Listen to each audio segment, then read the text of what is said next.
चलिए, तो यहाँ पे देखिए ये जो क्वेश्चन है ये हमारा है कि जब हम एक कंट्री दूसरी कंट्री से डील कर रही होती है, ट्रेड कर रही होती है, तो उसमें हमारे पास जो रिस्क अराइज होते हैं उनसे हम कैसे बच सकते हैं। तो दो तरीके की टेक्निक्स होती हैं, एक होती है एक्सटर्नल और एक होती है इंटरनल। यहाँ पे आपसे बोल रहा है कौन सी एक्सटर्नल टेक्निक नहीं है ये बताना है, यानी कि जो इंटरनल टेक्निक है वो आपको फाइंड करनी है। तो नेटिंग जो है वो हमारी इंटरनल टेक्निक होती है। एक्सटर्नल टेक्निक में क्या है, हम डेरिवेटिव्स का यूज करते हैं, forward contract, currency forward, swap, options, इनका जब हम यूज करते हैं तो ये क्या है, ये हमारे एक्सटर्नल टेक्निक्स में आती हैं। जब हम अपने रिस्क को हेज करने के लिए डेरिवेटिव्स का यूज कर रहे हैं वो एक्सटर्नल टेक्निक कहलाते हैं।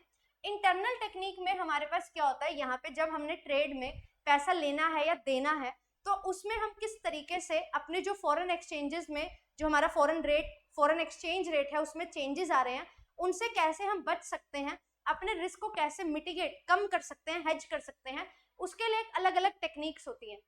जैसे आती है लीडिंग एंड लैगिंग, ठीक है। देन इसके बाद आते हैं हमारे पास मैचिंग टेक्निक, हमारे पास आती है यहाँ पे नेटिंग टेक्निक। ये अलग अलग टेक्निक्स हैं, है ना। एसेट्स एंड लायबिलिटी मैनेजमेंट हमारे पास आता है। तो ये टेक्निक्स क्या बोलती हैं, अब फॉर एग्जाम्पल आप जो है किसी कंट्री के साथ ट्रेड कर रहे हो और उस पर्टिकुलर कंट्री का एक्सचेंज रेट जो है आपके अगेंस्ट चेंज हो गया, मतलब आपकी करेंसी डेप्रिशिएट हो रही है, दूसरे की एप्रिशिएट।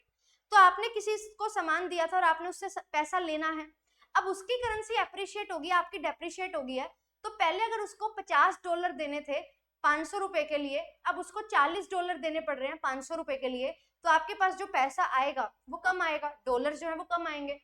तो आप क्या करते हो, इनसे बचने के लिए आप अलग अलग टेक्निक्स को यूज करते हो। यहाँ पे लीडिंग और लैगिंग क्या बोलता है कि अगर मुझे कोई पैसा देना है ना, और मेरी करेंसी जो है, मेरी होम करेंसी डेप्रिशिएट हो रही है, दूसरी कंट्री की करेंसी एप्रिशिएट हो रही है, तो वहां पे मुझे ज्यादा पैसा देना पड़ेगा। तो मैं क्या करूंगी, मैं पेबल्स को लैग करूंगी। अगर मुझे कोई पैसा मिलना है और मेरी करेंसी जो है वो एप्रिशिएट हो रही है, दूसरी कंट्री की करेंसी डेप्रिशिएट हो रही है, मेरी करेंसी एप्रिशिएट हो रही है, यानी कि अब मुझे जो पैसा मिलेगा वो ज्यादा मिलेगा, तो मैं लीड करूंगी, मैं पैसा लेने की कोशिश करूंगी जल्दी।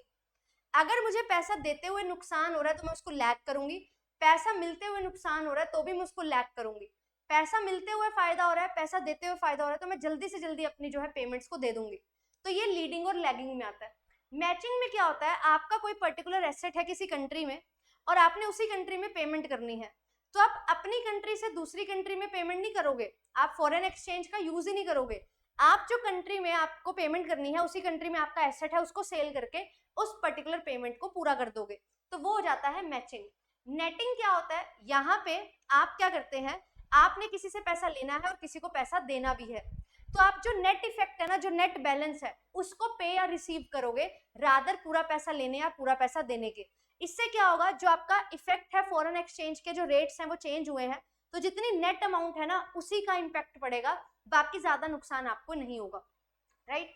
और ऐसे ही एसेट्स एंड लायबिलिटी मैनेजमेंट भी होता है, जहां पे आप ये देखते हैं हमारे total assets and total liabilities कितने हैं और उसके अकॉर्डिंग आप लोग जो है सेल परचेज कर लेते हो, मतलब अपना पैसा जो देना है और लेना है उसको यहाँ पे देख लेते हो। आप कोशिश करते हो कि ज्यादा नुकसान मुझे ना हो या आपको फायदा भी नहीं हो ज्यादा। बेसिकली क्या है कि जितना पैसा आपका देना बनता था आप उतना ही देते हो, क्योंकि रिस्क जो है ना वो आपको फायदा भी दे सकता है, नुकसान भी। तो जब आप रिस्क को कम कर रहे हो तो अपने फायदा जो आपको हो सकता है वो भी आप कम कर रहे हो, जो आपको नुकसान हो सकता है उससे भी आप बच के चल रहे हो। तो यहाँ पे हम क्या कोशिश करते हैं, हम कोशिश करते हैं कि जो भी बिलिंग हो रही है वो हमारी डोमेस्टिक करेंसी में हो, कि मेरे को 500 रुपए के मिलने हैं तो वो मेरे को 500 रुपए ही मिले, तो मुझे डॉलर्स की वहां पे टेंशन नहीं रहेगी कि कम ज्यादा मिल रहे हैं। मेरे को पे करना है तो मैं अपनी होम करेंसी में ही पे करूँ, तो मुझे टेंशन नहीं रहेगी कि मेरे को जो है डॉलर्स में ज्यादा पे करना पड़ेगा या कम पे करना पड़ेगा। तो ये जो है अपने रिस्क को आप हेज करने के लिए, मिटिगेट करने के लिए क्या करते हैं, ये टेक्निक्स का यूज करते हैं, राइट। ये बहुत इंपॉर्टेंट इंटरनल और एक्सटर्नल टेक्निक रहती है।